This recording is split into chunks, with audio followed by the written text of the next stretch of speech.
Mesdames, Messieurs, bonsoir. Merci de préférer la télévision nationale. Au sommaire de cette édition, transport maritime du minerai de fer du projet Simandou. Les partenaires industriels de Rio Tinto Simfer, Waining Consortium Simandou, Baou et l'État guinéen représenté par le comité stratégique de Simandou viennent de signer les documents contractuels de ce volet du projet. Plus de 330 compatriotes ont regagné le pays après avoir passé un bon moment en situation de détresse à l'étranger. Ils ont été accueillis à l'aéroport par le ministre des Affaires étrangères et des partenaires humanitaires. Agriculture avec le développement de la filière Fonio à Kerouané, un groupement féminin lance la récolte de 10 hectares développés dans la sous-préfecture de Damaro. Le focus dans ce journal.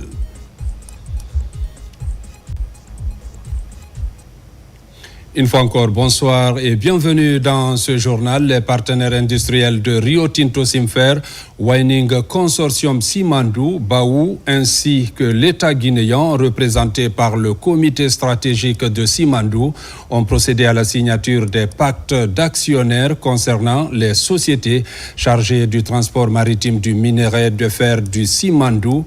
La cérémonie s'est tenue sous la présidence de M. Djiba Diakité, président du comité stratégique du projet Simandou et ministre directeur de cabinet de la présidence, en présence du ministre secrétaire général de la présidence, le général Amara Kamara, ainsi que des membres du comité stratégique de Simandou. Compte rendu Omar Bari. La marche vers l'opérationnalisation du plus grand projet intégré mini-infrastructure du monde vient de franchir une nouvelle étape historique. Ce mercredi 22 octobre 2025, les partenaires industriels Rio Tinto Simfer, Winning Consortium Simandou, Baou et l'État guinéen à travers le comité stratégique de Simandou ont procédé à la signature des pactes d'actionnaires relatifs aux sociétés de transport maritime du minerai de fer du projet Simandou. La cérémonie, tenue au Petit Palais de la Présidence, s'est déroulée sous la présidence de M. Djiba Diakité, président du comité stratégique du projet Simandou et ministre directeur de cabinet de la présidence, en présence du ministre secrétaire général de la présidence, le général Amara Kamara, ainsi que les membres du comité stratégique de Simandou. Cette signature marque l'une des dernières lignes droites avant le démarrage effectif de la phase d'exploitation du minerai de fer de Simandou, prévue avant fin 2025. Elle concrétise la volonté du chef de l'État, son Excellence le général Mamadi Doumbouya, de faire du projet Simandou le moteur de la transformation structurelle de l'économie guinéenne. Les sociétés issues de cette convention auront pour mission d'assurer le transport maritime du minerai de fer à partir des quais de Morebaya grâce à des embarcations modernes et performantes. Ces infrastructures logistiques stratégiques viendront compléter la chaîne d'exportation de minerais et renforcer l'efficacité opérationnelle du projet. Dans son intervention, Djiba Diakité a souligné que cette étape symbolise l'engagement indéfectible des partenaires du projet, en particulier celui du chef de l'État, son Excellence le général Mamadi Doumbouya, à concrétiser le méga-projet Simandou. Il a rappelé que ces contrats ne sont pas seulement des accords économiques, mais aussi et surtout des instruments de coopération et de partenariat gagnant-gagnant entre la Guinée et ses partenaires internationaux. La transformation locale du minerai de Simandou constitue une priorité absolue. Les études complètes d'une aciérie devront être achevées 2 ans après la première production afin d'assurer la création de valeur ajoutée sur le sol guinéen, a rappelé le président du comité stratégique Djiba Diakité. Le projet Simandou ne saurait être complet sans l'ensemble de ses composants structurants, en commençant par la construction des infrastructures stratégiques, de la mise en opération des différents blocs de mines, le bloc 1 et 2 affecté à Winning Consortium Simandou et son partenaire stratégique Bao, à Kerouané, mais également le bloc 3 et 4 qui sont affectés à Rio Tinto, Simfer et son partenaire stratégique, Chenelco. La réalisation des chemins de fer de plus de 650 km double voie qui, pour nous, est clairement une colonne vertébrale de notre économie nationale, aujourd'hui quasiment achevée. Mais également la construction des ports dédiés au transport des mines, mais également des ports dédiés au transport de marchandises et de passagers, à Mourbaïra, sont également presque finalisés. L'achèvement complet de ces infrastructures majeures du port, l'objet des signatures, des documents contractuels entre tous les partenaires industriels, mais également la partie guinéenne. Ces documents contractuels signés aujourd'hui sont le symbole avancé majeur. Quasiment les derniers documents finaux du projet, nous pouvons l'affirmer, sont cristallisés aujourd'hui dans le cadre du projet. Mais également, parmi ces préalables contractuels du projet, il y a le lancement des études pour la construction d'une ACIM dès les premières commercialisations du minerai, qui est aussi un maillon extrêmement important pour nous, ultime, pour le projet intégré, qui permettra à la Guinée de transformer localement ses ressources et de créer davantage de valeur pour la République de Guinée. Nous tenons à féliciter l'ensemble des partenaires et des membres du comité stratégique ici présents, les conseils des partenaires industriels, les conseils de l'État qui nous accompagnent pour leur engagement constant, leur ténacité, la qualité du travail accompli. Ces avancées concrètes sont le fruit d'une collaboration exemplaire, le fruit d'une intelligence collective entre les équipes guinéennes et nos partenaires techniques, industriels et institutionnels. Une belle aventure humaine, placée sous le leadership visionnaire de son Excellence, le général Mamadi Doumbouya. Mais cette étape, si importante soit-elle, n'est qu'un commencement. Elle nous engage à redoubler de rigueur dans le suivi de nos actions, renforcer notre coordination, renforcer notre synergie et maintenir une collaboration exigeante pour continuer à faire de Simandou un projet de référence mondiale et de souveraineté économique assumée pour la République de Guinée. Nous vous donnons d'ores et déjà rendez-vous dans les prochaines semaines pour le lancement officiel du premier chargement de Simandou. Et ça, c'est grâce à notre travail, à notre intelligence collective, au service de la Guinée et des générations futures, pour le bien-être de la population, conformément à la vision du chef de l'État, son Excellence, le général Mamadi Doumbouya. Les représentants de Rio Tinto Simfer, Winning Consortium et Baou ont, pour leur part, salué la synergie d'action et la volonté politique sans faille qui ont permis de franchir cette étape cruciale. Tous ont reconnu le soutien déterminant du chef de l'État, son Excellence le général Mamadi Doumbouya, dont la vision et le patriotisme ont accéléré la réalisation des infrastructures nécessaires au lancement de la production. Ces accords représentent un des derniers pas à franchir dans la concrétisation du projet.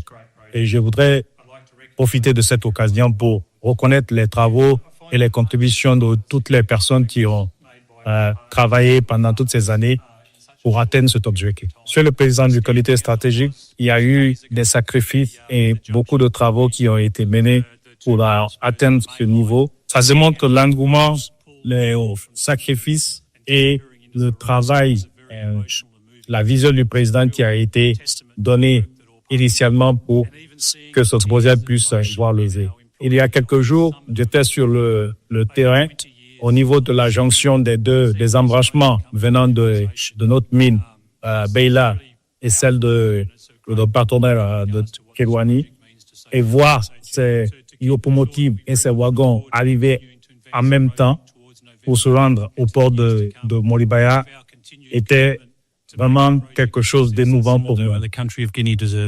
La cérémonie d'aujourd'hui marque une étape essentielle dans notre volonté commune avec l'État guinéen de compléter le système de transport du minerai de fer.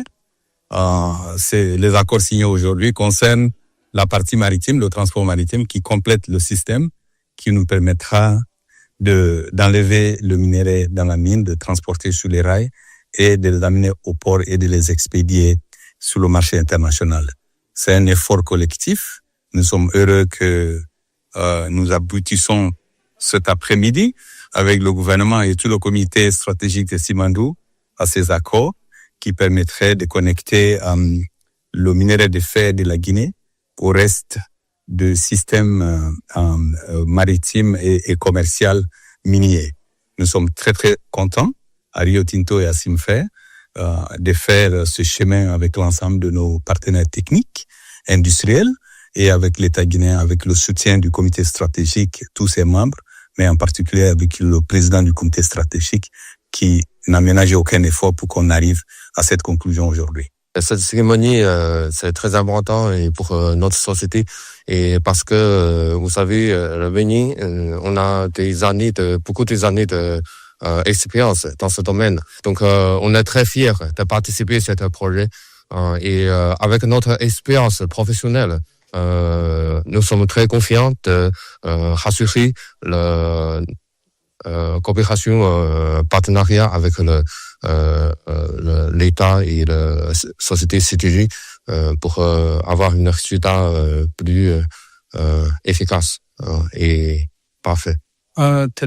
Aujourd'hui, nous avons participé à la signature de pacte actionnaire sur les services maritimes pour le transport maritime de tout type pour le projet Simandou. C'est une réalisation très importante, c'est-à-dire que cela marque la réalisation totale de la chaîne industrielle complète de cette minerai de fer à partir de montagne Simandou jusqu'au port et le transport maritime en passant par le chemin de fer. Cela est une partie très importante pour l'achèvement de ce projet. Nous sommes convaincus qu'avec l'achèvement de cet contrat, nous allons finaliser le projet de Simandou.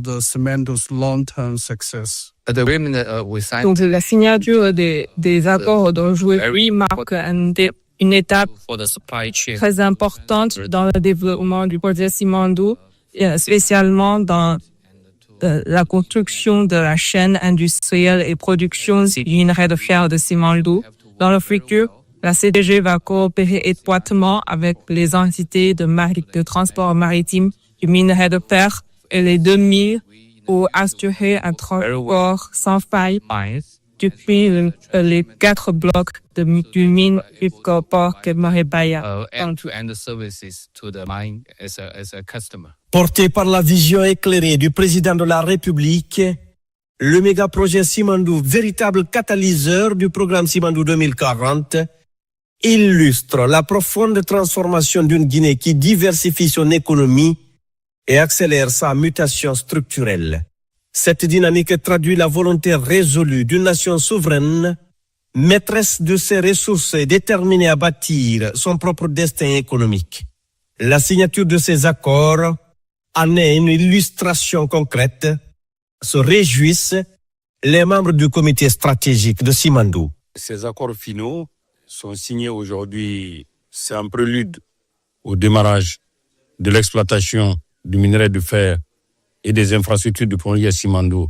Ces accords de transport maritime du minerai sont des accords extrêmement importants parce que c'est maillon final de la chaîne logistique de transport du minerai qui proviendra des blocs du Simandou pour arriver au port de Moriwaya et ensuite être transporté dans les eaux maritimes internationales pour aller sur le marché. Donc c'est le dernier chaînon logistique qui vient d'être finalisé aujourd'hui à travers la signature des pactes d'actionnaires et des sociétés de transport maritime du minerai de fer. Tous ces résultats n'auraient pu être obtenus sans le leadership et la vision éclairée de son Excellence Monsieur le Président de la République, le général Mamadi Doumbouya, qui a transformé le rêve de générations et de générations de Guinéens en une réalité tangible aujourd'hui, qui est la concrétisation du projet Simandou. On est dans la phase terminale de ce processus de contractualisation qui lie l'État guinéen aux partenaires techniques et industriels. Il est question d'aller à ce niveau de signature et de finaliser comme on vient de le faire, à l'effet de rendre encore irréversible ce grand projet qui est totalement dans la partie terminale de l'exécution des exigences conventionnelles. Et donc, cette signature que nous venons de faire s'inscrit en droite ligne des obligations qui sont énumérées dans les conventions liant l'État guinéen à l'ensemble des partenaires industriels impliqués dans la mise en œuvre de ce méga projet. Et donc, il est bien question que c'est la partie, maritime, qui occupe une composante majeure de ce méga projet en termes de transport des produits miniers, en termes de connexion entre les infrastructures ferroviaires et les infrastructures maritimes, en termes d'obligation de respect des exigences environnementales.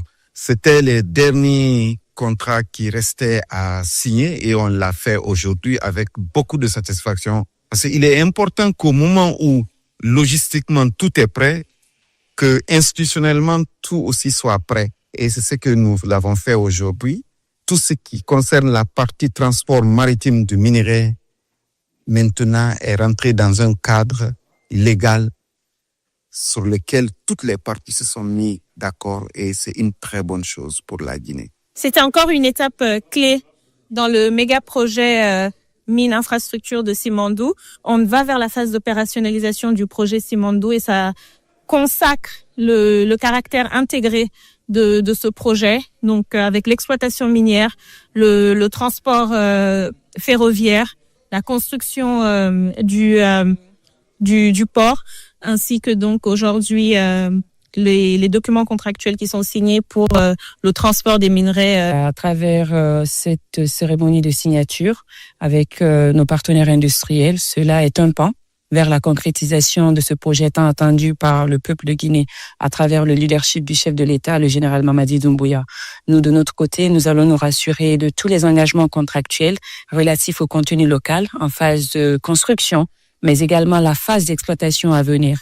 Nous avons pu mettre avec l'appui du comité stratégique de Simandou une task force contenu local afin de s'assurer que tous les engagements seront respectés, que ça soit au niveau de la production, de l'exploitation, du transport. Donc tous les jalons aujourd'hui concernant le contenu local ont été revus et validés. C'est la concrétisation de la vision du chef de l'État qui a cru en ce projet et qui a donné des orientations stratégiques et a mis en place un cadre de pilotage stratégique qui a aussi su fonctionner. Et pour cela, il faut remercier le chef de l'État pour sa vision, remercier le président du comité stratégique et tous les membres du comité stratégique. Remercier aussi tous les partenaires mobilisés autour du projet parce que la signature de ce pacte, effectivement, matérialise la concrétisation, la construction de toute la chaîne de valeur, de l'exploitation jusqu'à la commercialisation du minerai. Et ça garantit aussi pour le gouvernement que c'est un maillon de plus qui est réalisé pour la mise en œuvre réussie du programme Simandou 2040 parce que l'un des leviers, l'un des supports clés du programme Simandou 2040, c'est le projet minier Simandou. Donc, sa mise en œuvre permet effectivement de garder l'espoir et de se rassurer davantage que la création d'emplois sera effective, la création de richesses, l'accélération de la croissance et la mise en œuvre de tous ces objectifs de développement seront désormais garantis. Aujourd'hui aussi est une autre étape extrêmement importante dans la concrétisation de la vision du chef de l'État, le général Mamadi Doumbouya, de construire avec les partenaires internationaux ces projets importants le long de toute la chaîne des valeurs, de la mine jusqu'au marché mondial. Donc aujourd'hui, on vient de signer les documents fondamentaux pour les sociétés de transport maritime qui vont donc nous permettre de compléter la chaîne. Aujourd'hui, on a les mines, on a la CTG pour le transport ferroviaire et portuaire. Et enfin, nous avons aujourd'hui les textes pour les sociétés maritimes qui vont nous permettre de rejoindre rapidement le marché mondial. Ce qu'il faut retenir de ces documents contractuels aujourd'hui, c'est véritablement le couronnement d'un processus qui s'est déroulé en plusieurs étapes. La partie mine, la partie chemin de fer, et aujourd'hui, c'est la partie portuaire de l'infrastructure que l'on est en train de contractualiser. Donc, les documents que l'on a signés aujourd'hui sont les pactes d'actionnaires qui permettent la mise en œuvre des opérations portuaires et qui donc permettent d'organiser comment est-ce que l'État et ses partenaires industriels vont pouvoir faire fonctionner la société qui va permettre l'évacuation du minerai en bout de chaîne. Simandou est plus qu'un projet intégré mine-infrastructure. C'est un projet de souveraineté économique et d'intégration nationale. Avec un investissement global estimé à plus de 20 milliards de dollars, il représente le plus grand projet intégré mine-infrastructure jamais réalisé au monde. Il repose sur 4 composantes majeures, à savoir 2 gisements de minerais de fer à haute teneur exploités par Mining Consortium Simandou, bloc 1, et 2, et Rio Tinto Simfer, bloc 3 et 4. Un chemin de fer multiservice et multi-utilisateur, le Transguinéen long de plus de 650 km à double voie, reliant les préfectures minières de Beila et Kerouané au port de Morebaya. 3 quais portuaires à Morebaya, un pour WCS Baou, un pour Rio Tinto Simfer, Chinalco, et un 3e dédié au transport des marchandises et des passagers. Une aciérie pour la transformation locale du minerai, dont les études de faisabilité doivent être achevées 2 ans après le démarrage de l'exploitation. Le projet Simandou accorde une place centrale au contenu local à travers 3 priorités. Offrir des emplois aux Guinéens, donner des opportunités d'affaires aux entreprises guinéennes à capitaux guinéens et surtout former les Guinéens pour garantir le transfert de compétences et de technologies, notamment via l'initiative Simandou Academy. Ces engagements traduisent la vision du chef de l'État, celle de faire de Simandou un projet d'inclusion, de formation et de prospérité nationale. Dans l'actualité encore, tournée de remerciements du Premier ministre dans l'arrière-pays suite à l'adoption de la nouvelle constitution. Après Bokeh, Amadou Riba a mis le cap sur l'Abbé, dernière étape de cette tournée nationale. Dans la cité de Karamoko, Alpha Molabé, le coordinateur national de la campagne pour le oui, a été accueilli dans une ferveur populaire. Reportage Ousmane Bangoura. C'est sous un soleil radieux que le cortège du Premier ministre Amadou Riba a fait son entrée à l'Abbé. Après plusieurs étapes à l'intérieur du pays, le chef du gouvernement boucle ici une tournée de remerciements initiée à la suite de l'adoption de la nouvelle constitution. En ce jour de grande prière, le Premier ministre a accompli la prière du vendredi à la grande mosquée de l'Abbé, aux côtés de ses coreligionnaires. Un moment de recueillement et de communion spirituelle pour confier la nation à Dieu. Après la mosquée, direction la maison régionale des jeunes, où sages, femmes et jeunes étaient réunis pour écouter le message du chef du gouvernement. Un moment mis à profit par les autorités régionales pour témoigner de leur soutien aux ambitions de refondation prônées par le gouvernement. L'Abbé, terre d'hospitalité, de savoir et de dialogue, a toujours été un symbole d'unité et de sagesse. Dans cet esprit, je lance un appel vibrant à tous les fils et filles de la région, à toutes les formations politiques, à toutes les organisations de la société civile, à toutes les confessions religieuses, celui de préserver la paix. Refusons la violence, les discours de haine et la manipulation. Dans une salle archicombe, le Premier ministre a salué la mobilisation exemplaire des populations de l'Abbé. Il a, au nom du président de la République, le général Mamadi Doumbouya, exprimé sa profonde gratitude pour leur engagement en faveur de la nouvelle constitution. Félicitations à l'ensemble du peuple de Guinée et particulièrement à la population de la région de l'Abbé. C'est ceci qui a motivé principalement le général Mamadi Doumbouya à m'instruire de faire le tour du pays pour vous remercier. La deuxième chose qui est liée à l'esprit de la Constitution, c'est que chaque voix compte. Que ce soit une voix pour le oui ou une voix pour le non. Chaque voix compte. C'est l'esprit de la Constitution que vous avez adopté avec une très large majorité le 21 septembre 2025. Et c'est un devoir, par conséquent, du Premier ministre, chef du gouvernement, d'aller à travers vos représentations, vous qui êtes dans cette salle, de transmettre à toutes les populations guinéennes que le gouvernement prend acte de leur voix, de leur vote et les remercie par la manière qu'ils ont organisé cela. L'esprit de la Constitution de la République de Guinée, c'est chaque citoyen de la République a des droits constitutionnels qu'il faudra absolument respecter. En clôturant cette tournée à l'Abbé, le Premier ministre, chef du gouvernement, boucle ainsi une séquence nationale de gratitude et de communion avec les populations. Une mission de reconnaissance qui marque une nouvelle étape dans la mise en œuvre des grandes orientations du président de la République pour une Guinée unie et prospère. Dans quelques jours, l'armée guinéenne célèbre le 67e anniversaire de sa création. À cette occasion, le ministre de la Défense nationale a transmis à la troupe le message de félicitations et d'encouragement du commandant en chef des forces armées guinéennes, général d'armée Mamadi Doumbouya. Nous vous invitons à suivre un extrait de son discours qui marque également le lancement officiel de la semaine du soldat. Suivez. Il y a bientôt un mois, le peuple de Guinée a célébré dans la sobriété l'anniversaire de l'indépendance de la République. Dans quelques jours, les forces armées guinéennes, en communion avec toutes les composantes de la nation, fêteront également sans éclat les 67 ans de leur création.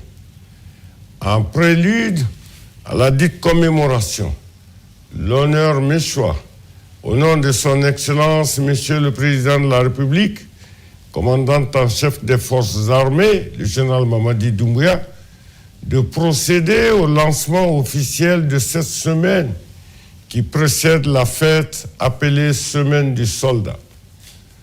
Dans les jours qui suivent, l'essentiel des activités réalisées par les forces de défense et de sécurité au cours de l'année écoulée seront passées en revue par les médias publics et privés. Une façon pour notre institution de défense et de sécurité d'assurer son devoir de redevabilité vis-à-vis du peuple. Le 67e anniversaire de la vaillante armée guinéenne, que nous nous apprêtons à commémorer le 1er novembre 2025, sous le thème de la stabilité au développement, un engagement continu, est le dernier que nous fêtons dans l'ambiance de la transition politique ouverte le 5 septembre 2021 dans notre pays. Un anniversaire n'a pas que l'aspect festif. Il représente un moment de rétrospection qui permet à chacun de faire un récapitulatif de son passé récent ou lointain. Analyser et apprécier ses performances et ses faiblesses, en vue de mieux se positionner pour les projets d'avenir. Retour massif des migrants guinéens cette semaine. Plus de 330 compatriotes ont regagné le pays après avoir passé un bon moment en situation de détresse à l'étranger. Ces rapatriés arrivés en provenance de la Tunisie ont été accueillis à l'aéroport international Ahmed Sékou Touré de Conakry par le ministre des Affaires étrangères. Reportage Makeme Keleti Donzo. En l'espace de 3 jours, la Guinée a accueilli 337 de ses ressortissants revenus de l'étranger. Parmi eux, 200 en provenance de la Mauritanie et 137 venus fraîchement de la Tunisie. Dans le convoi en provenance de la Tunisie, figurent de nombreuses jeunes femmes accompagnées d'enfants, fruits du difficile périple migratoire. Moi, j'ai dit au gouvernement guinéen, merci Mamadou Doumbouya, vous nous avez aidés. Que Dieu vous aide. Je dis Alhamdulillah Rabbil Alamina. Vraiment, je suis vraiment content aujourd'hui que je vais me rentrer sur mon pays ici. Vraiment, là où nous on était en Tunisie, vraiment nous on souffrait là-bas. Selon le ministre des Affaires étrangères, ces jeunes constituent désormais de véritables témoins et porte-parole auprès de leurs compatriotes encore tentés par l'aventure migratoire. Le chef de la diplomatie guinéenne a par ailleurs assuré à ses compatriotes qu'ils retrouvent une Guinée unie, engagée et prospère. Il y a 3 choses que vous trouvez dans votre pays en venant aujourd'hui qui déterminent l'avenir de la Guinée. Vous retrouvez ici un pays uni, engagé, derrière un homme, son Excellence, le général Mamadi Doumbouya, et une vision Simandou 2040. Vous devenez les soldats du développement de la Guinée. Bienvenue à Conakry. Ce vaste rapatriement volontaire s'inscrit dans les actions humanitaires menées sous l'impulsion du président de la République, le général Mamadi Doumbouya. L'opération est coordonnée par la Direction générale des Guinéens de l'étranger en collaboration avec l'Organisation internationale pour les migrations, OIM. Et puis, c'est officiel, la Guinée rejoint la déclaration du consensus de Genève, un accord international visant à protéger la santé des femmes et à renforcer la famille. Le message du président de la République est porté à la cérémonie par l'ambassadeur de Guinée à Washington, comme le témoigne ce récit d'Alpha Isiagaba sur les images de notre correspondant vidéo aux États-Unis, Daouda Bangoura. Dans la salle, l'ensemble des nations membres de la déclaration du consensus de Genève, mais aussi des défenseurs de la protection spéciale de l'enfant dès sa conception. Ils célèbrent les 5 ans d'existence de cette coalition internationale qui défend le droit à la vie, une position qui partage la Guinée, qui fait son entrée dans ce bloc international qui lutte contre l'avortement dans toutes ses formes. La République de Guinée, sous le leadership du général Mamadi Doumbouya, est convaincue qu'aucun progrès durable ne peut être envisagé sans la pleine participation de la femme à la vie sociale, économique et politique. Promouvoir sa santé, son éducation, sa protection et son épanouissement, c'est investir dans l'avenir de la nation. En 2020, 35 États des Nations Unies ont signé la déclaration de consensus de Genève sur la santé de la femme et le renforcement de la famille. 5 ans après, la liste des signataires de ce texte s'allonge avec la Guinée et les États-Unis qui rejoignent l'organisation. Mon administration est résolument dévouée à la restauration d'une culture qui valorise la dignité inhérente de chaque enfant et à la défense de la vérité éternelle selon laquelle chaque personne est créée à l'image et à la ressemblance de Dieu avec une valeur infinie et un potentiel illimité. Un soutien fort pour cette alliance de 37 membres, désormais qui se renforce pour peser fort et durablement aux Nations Unies pour contrer l'activisme des gouvernements et organisations internationales pour avortement. Nous voyons ce travail comme une relation mutuelle pour aller plus loin que nos objectifs. Et lorsque nous allons de pays en pays, mon cœur continue de s'agrandir à chaque fois pour cet amour que nous avons pour les peuples. Et je ne peux pas vous dire à quel point je suis heureuse que maintenant nous puissions commencer à collaborer avec la Guinée. Dans son intervention, l'ambassadeur de Guinée à Washington, qui a porté le message du président de la République, a rappelé les années du militantisme du Dr Maurice Nanda Kouyaté dans la lutte contre les pratiques traditionnelles néfastes en général, les mutilations génitales féminines et les mariages d'enfants, avant de faire son entrée au gouvernement 2021 en qualité de ministre des Affaires étrangères. Direction la Fédération de Russie, où la Guinée prend part au 8e Forum international de la pêche et à l'exposition mondiale de l'industrie halieutique à Saint-Pétersbourg, une rencontre d'envergure qui réunit les principaux acteurs du secteur venus des quatre coins du monde. Au menu, les enjeux de durabilité, d'innovation et de partenariat dans la filière pêche et aquaculture. Les détails dans ce reportage de Al-Gassim Bouba, envoyé spécial. C'est une délégation guinéenne conduite par la conseillère principale du ministère de la Pêche et de l'économie maritime qui représente la Guinée à ce rendez-vous mondial de la filière halieutique. Pendant plusieurs jours, experts, investisseurs et décideurs publics échangent sur les défis de la gestion durable des ressources marines et les perspectives d'une pêche responsable. Dans les allées du centre d'exposition de Saint-Pétersbourg, la délégation guinéenne explore toutes les pistes du partenariat halieutique. Une série de rencontres B2B a permis d'établir des contacts directs entre la délégation guinéenne et des entreprises internationales spécialisées dans la transformation, la conservation et la valorisation des produits halieutiques. De cette participation, nous avons eu droit à voir les bonnes pratiques dans le domaine de la pêche, les méthodologies et les technologies de surveillance de la pêche. Le futur de la pêche, ça doit être dans l'aquaculture. L'aquaculture représente dans certains pays la moitié de la pêche maritime. Cette participation s'inscrit dans la volonté du gouvernement guinéen de renforcer la coopération internationale, promouvoir le label pêche durable de Guinée ou encore favoriser la création d'emplois à travers la transformation locale des produits de la mer. Nous sommes sur notre plan de développement socio-économique Simandou 2040. Donc il est important que nous fassions des offensives pour aller vers les investisseurs, pour aller investir en Guinée. Donc la Russie a beaucoup de potentialités, beaucoup d'expérience dans ce domaine. Ça a été une bonne expérience et je pense que nous allons en tirer davantage. Au terme de ce forum, plusieurs pistes de collaboration seront identifiées. La présence de la Guinée à Saint-Pétersbourg marque son engagement à s'ouvrir davantage aux échanges et à bâtir une économie bleue, inclusive et prospère.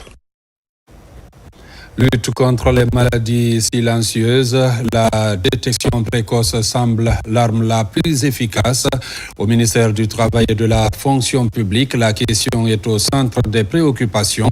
Une campagne de sensibilisation et de dépistage gratuit est organisée par le service Genre et Équité. Reportage Mamadi Ternakamisoko, Mohamed Sherif Kamara.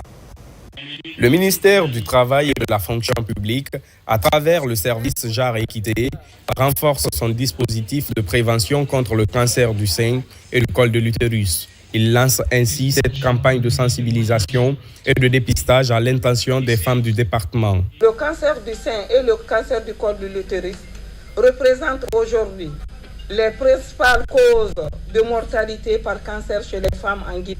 Le cancer du sein demeure un véritable défi de santé publique. Chaque année, plus de 2000 femmes sont diagnostiquées dans notre pays, mais malheureusement, un nombre important de ces cas sont détectés à un stade avancé. Tout au long de la journée, plusieurs femmes fonctionnaires ont bénéficié de séances d'information et de dépistage gratuits.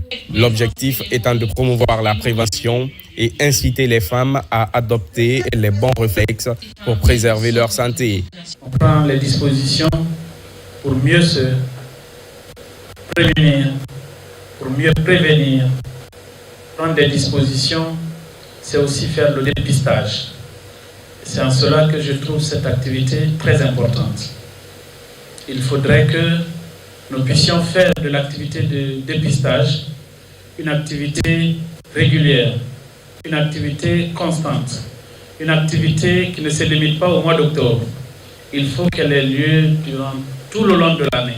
Pour le service Genre et Équité, cette activité renforce les actions engagées en faveur du bien-être des femmes au travail. En initiant cette campagne, le ministère du Travail et de la Fonction publique réaffirme sa volonté de faire de la santé féminine une priorité et de promouvoir la détection précoce. Allons à présent dans la commune rurale de Damaro, dans la préfecture de Kéroane. Là-bas, la culture du fonio est le pilier des exploitations agricoles. Aujourd'hui, la campagne de récolte a été officiellement lancée. Le domaine est estimé à plus de 10 hectares valorisés par un groupement féminin, un vent de renouveau pour offrir des opportunités d'emploi en milieu rural. Images et témoignages dans ce reportage de Yamokaba. À la périphérie de la commune rurale de Damaro, c'est le grand jour pour le groupement Kémo-Niama. Sur ce périmètre de 10 hectares, il célèbre la récolte du fonio pour démontrer son engagement en faveur de cette petite céréale aux 1000 vertus. Plus de 100 passionnés sont sur pied pour assurer le défrissage, le ramassage et le transport du fonio. Le fonio est une graine d'avenir.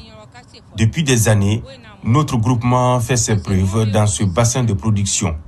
Mais les opérations sont jusque-là traditionnelles.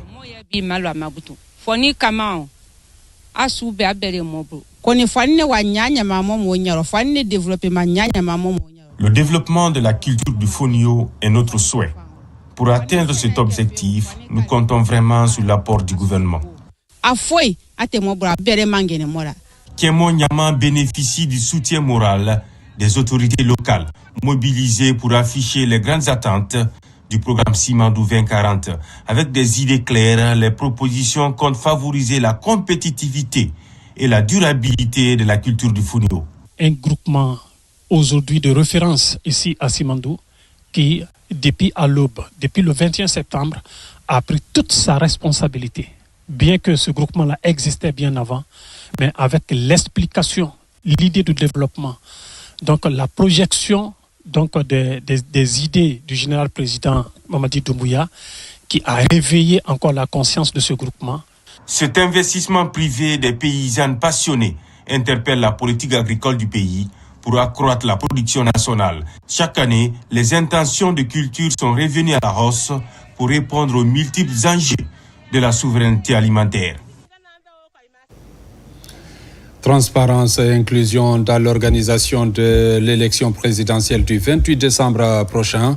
La Direction générale des élections DGE a tenu le premier comité interparti ce vendredi. Il était question de la présentation de l'état d'exécution des activités du chronogramme. Reportage Amadou Touré, Abdul Razak Souma. C'est la session de présentation de l'état d'exécution des activités du chronogramme du scrutin présidentiel prévu le 28 décembre 2025. Une rencontre au cours de laquelle la directrice générale des élections a abordé l'ensemble des questions relatives à la bonne tenue de ce scrutin, mais aussi une occasion pour la DGE d'apporter des précisions sur certains sujets à polémique. Les gens ont confondu quand on a fait la mise en place de la commission financière et de la commission de réception et de validation, et pour dire que ceux qui ont fait la déclaration sur l'honneur sont les candidats. Non. Les candidatures, les dépôts se feront auprès de la Cour suprême et c'est eux qui traiteront et valideront les candidatures à l'élection présidentielle. Donc les candidats indépendants, il y a toute une procédure qui sont aussi en train de suivre. Cette démarche, elle est inclusive parce que nous avons battu pour ça. Nous avons sollicité auprès des autorités à ce que nous soyons informés du processus électoral. Cette rencontre qui a eu le mérite de regrouper l'ensemble des représentants des partis politiques, membres de la société civile, représentants des associations de presse, les ambassades et partenaires techniques et financiers, a aussi été une occasion pour la Direction générale des élections de lever le voile sur plusieurs incompréhensions sur le processus en cours. Je pense que c'est très important. Il faut les remercier, les féliciter et puis saluer aussi l'initiative parce que ça nous permettra d'être édifiés, de poser des questions qui pourront éclairer la lanterne des uns et des autres. La société civile ici, par ma voix, s'est engagée à jouer son rôle pour crédibiliser davantage le processus électoral, pour renforcer la transparence, son l'œil des citoyens. Donc notre participation à ces étapes-là permet à la population de comprendre ce qui se passe. Ce premier comité interparti CIP au compte de l'élection présidentielle à venir a également été une opportunité pour la directrice générale des élections de rappeler aux partis politiques le rôle de la Cour suprême qui fait office de la Cour constitutionnelle, l'institution habilitée, selon Mme Kamara Djinebou Touré, à recevoir et valider ou non la candidature pour le compte du scrutin du 28 décembre 2025. Et puis, ces ordonnances de la Cour suprême, ordonnance numéro 015 PPCS 2025, portant attribution, composition, organisation et fonctionnement de la commission de réception et de validation des dossiers de candidature à l'élection présidentielle du 28 décembre 2025. Le premier président, vu la Constitution, vu la loi organique L 2017-003 AN du 23 février 2017 portant attribution, organisation et fonctionnement de la Cour suprême, vu la loi organique L 2025-026 CNT du 27 septembre 2025 portant code électoral, vu le règlement intérieur de la Cour suprême, vu le décret D 2025-0178 PRG SGG du 27 septembre 2025 fixant la date du scrutin pour l'élection présidentielle du 28 décembre 2025. Vu la nécessité d'assurer la transparence, la régularité du processus électoral par la création d'une commission chargée de la réception et de la validation des dossiers de candidature conformément à la loi ordonne. 1. Création. Article 1er. Il est créé au sein de la Cour suprême une commission de réception et de validation des dossiers de candidature à l'élection présidentielle du 28 décembre 2025. Cette commission est chargée, sous l'autorité du Premier président, d'assurer la réception, l'enregistrement, l'examen de conformité et la validation administrative des dossiers de candidature avant leur transmission à la formation compétente de la Cour suprême pour décision. 2. Mission. Article 2. La commission de réception et de validation des dossiers de candidature à l'élection présidentielle du 28 décembre 2025 a pour mission de recevoir et enregistrer les dossiers de candidature déposés les prétendants à l'élection présidentielle du 28 décembre 2025. Vérifier la présence et la régularité des pièces exigées par les dépositions légales et réglementaires en vigueur. Dresser procès-verbal de réception et de validation des candidatures. Établir un rapport de conformité précisant les pièces manquantes ou irrégulières. Transmettre au premier président de la Cour suprême le rapport de synthèse de ses travaux accompagné de la liste des candidats remplissant les conditions requises. Assurer la conservation sécurisée des dossiers jusqu'à la clôture de la phase contentieuse. 3. Composition. Article 3. La commission de réception et de validation des dossiers de candidature à l'élection présidentielle du 28 décembre 2025 comprend 1. Président désigné par les conseillers à la Cour suprême, un rapporteur désigné parmi les conseillers de la Cour suprême, un représentant du parquet général près la Cour suprême, membre. Un greffier en chef de la Cour suprême, membre. Des experts techniques, informatique, archivage, sécurité peuvent être associés aux travaux de la commission à titre consultatif sur autorisation du premier président. 4. Organisation et fonctionnement. Article 4. La commission siège dans la salle des audiences de la Cour suprême. Elle entre en fonction à compter du 24 octobre 2025 et achèvera ses travaux le 3 novembre 2025 à 23h59. Elle se réunit sur convocation de son président selon un calendrier fixé par le premier président pendant toute la période de dépôt des candidatures. Ces décisions sont prises à la majorité simple des membres présents. En cas de partage égal des voix, celle du président est prépondérante. Un procès verbal est établi à chaque séance et signé par tous les membres présents. Les rapports et procès-verbaux de la commission sont transmis au premier président pour validation et publication éventuelle. 5. Dépôt des dossiers. Article 5.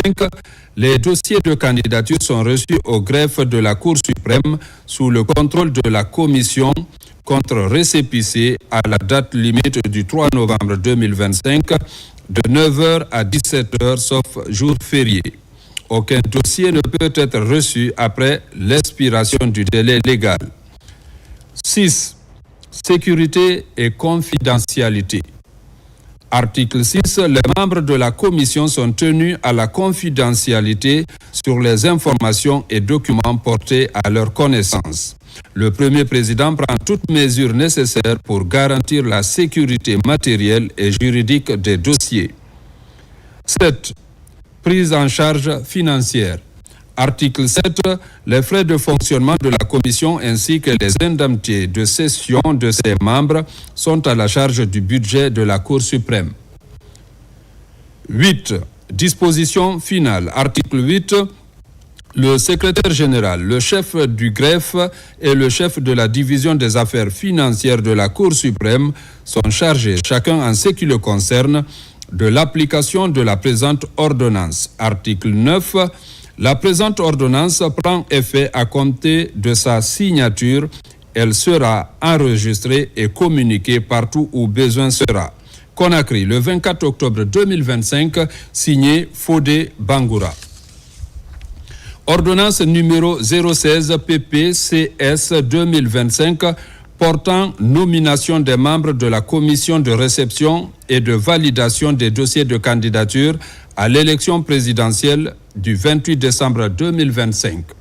Le premier président, vu la Constitution, vu la loi organique L 2017-003 AN du 23 février 2017 portant attribution, organisation et fonctionnement de la Cour suprême, vu la loi organique L 2025-026 CNT du 27 septembre 2025 portant code électoral, vu le règlement intérieur de la Cour suprême, vu le décret D 2025-0178 PRG-SGG du 27 septembre 2025 fixant la date du scrutin pour l'élection présidentielle du 28 décembre 2025, vu l'ordonnance numéro 015 PPCS 2025 portant création, mission, composition et fonctionnement de la commission de réception et de validation des dossiers de candidature à l'élection présidentielle du 28 décembre 2025 ordonne.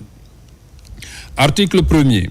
Les magistrats et les greffiers en chef en service à la Cour suprême, dont les prénoms et noms suivent, sont nommés en qualité de membres de la commission de réception et de validation des dossiers de candidature à l'élection présidentielle du 28 décembre 2025. Président, M. Mamadouba Keïta, conseiller. Rapporteur, Mme Awa Daro Kourouma, conseillère. Membre, M. Soriba Mané, avocat général. M. Akwe Goepogi, chef du greffe. Article 2. La présente ordonnance qui prend effet à compter de sa date de signature sera enregistrée et publiée partout où besoin sera. Conakry, le 24 octobre 2025, signé Fodé Bangoura. Ordonnance numéro 017 PPCS 2025 portant mise en place du collège multidisciplinaire des médecins assermentés pour l'élection présidentielle du 28 décembre 2025. Le premier président, vu la Constitution, vu la loi organique L 2017, numéro 003 AN du 23 février 2025 portant attribution, organisation et fonctionnement de la Cour suprême. Vu la loi organique L 2025-026 CNT du 27 septembre 2025 portant code électoral. Vu le règlement intérieur de la Cour suprême. Vu le décret D 2025-0178 PRG-SGG du 27 septembre 2025 fixant la date du scrutin pour l'élection présidentielle, vu la nécessité de garantir la transparence et la crédibilité du processus d'évaluation médicale des candidats à l'élection présidentielle du 28 décembre 2025 par la mise en place d'un collège multidisciplinaire des médecins assermentés, ordonne 1. Objet. Article 1er. Il est institué sous l'autorité de la Cour suprême un collège multidisciplinaire des médecins assermentés chargé de procéder à l'examen médical, à la certification de l'aptitude physique et mentale des candidats à l'élection présidentielle du 28 décembre 2025. 2. Composition. Article 2. Le collège est composé de médecins spécialistes assermentés désignés en raison de leurs compétences, de leur intégrité morale et de leur expérience professionnelle, notamment un médecin interne, un psychiatre, un cardiologue, un neurologue, un chirurgien. Tout autre spécialiste jugé nécessaire selon les cas. 3. Mission. Article 3. Le collège a pour mission d'examiner les candidats conformément aux dispositions légales et réglementaires en vigueur. Établir un rapport médical circonstancié pour chaque candidat. Délivrer à la Cour suprême un certificat d'aptitude ou d'inaptitude selon les résultats des examens. 4. Entrée en fonction. Article 4. En application de l'article 46 de la Constitution, le collège multidisciplinaire entre en fonction à compter de la date de clôture du dépôt des candidatures. 5. Prise en charge financière. Article 5. Les frais de fonctionnement du collège ainsi que les indemnités de session de ses membres sont à la charge du budget de la Cour suprême. 6. Disposition finale. Article 6. Le secrétaire général, le chef du greffe et le chef de la division des affaires financières de la Cour suprême sont chargés chacun en ce qui le concerne de l'application de la présente ordonnance. Article 7. La présente ordonnance qui prend effet à compter de la date de sa signature sera enregistrée et publiée partout où besoin sera. Conakry, le 24 octobre 2025, signé Fodé Bangoura. Ordonnance numéro 018 PPCS 2025 portant nomination des membres du collège multidisciplinaire des médecins assermentés pour l'élection présidentielle du 28 décembre 2025. Le premier président, vu la Constitution, vu la loi organique L 2017-003 AN du 23 février 2017 portant attribution, organisation et fonctionnement de la Cour suprême, vu la loi organique L 2025-026 CNT du 27 septembre 2025 portant code électoral, vu le règlement intérieur de la Cour suprême, vu le décret D 2025-0178 PRG-SGG du 27 septembre 2025 fixant la date du scrutin pour l'élection présidentielle du 28 décembre 2025, vu l'ordonnance numéro 117 PPCS 2025 du 20 octobre 2025 portant mise en place du collège multidisciplinaire de médecins assermentés pour l'élection présidentielle du 28 décembre 2025 ordonne. Article 1er.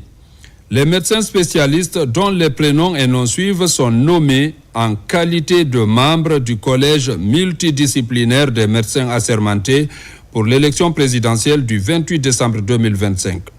Président, professeur Hassan Ba, médecin légiste. Membre, professeur Amara Sissé, neurologue. Professeur Mamadou Dadi Baldé, cardiologue. Professeur Morifode Doukouré, psychiatre. Professeur Mariam Beavogui, cardiologue. Professeur Fousseni Diakité, néphrologue. Professeur Djibril Silla, médecin interne. Article 2. La présente ordonnance qui prend effet à compter de sa date de signature sera enregistrée et publiée partout où besoin sera. Conakry, le 24 octobre 2025, signé Fodé Bangoura. Mesdames, Messieurs, c'est la fin de cette édition. Merci de l'avoir suivi et bonne suite de programmes sur la télévision nationale.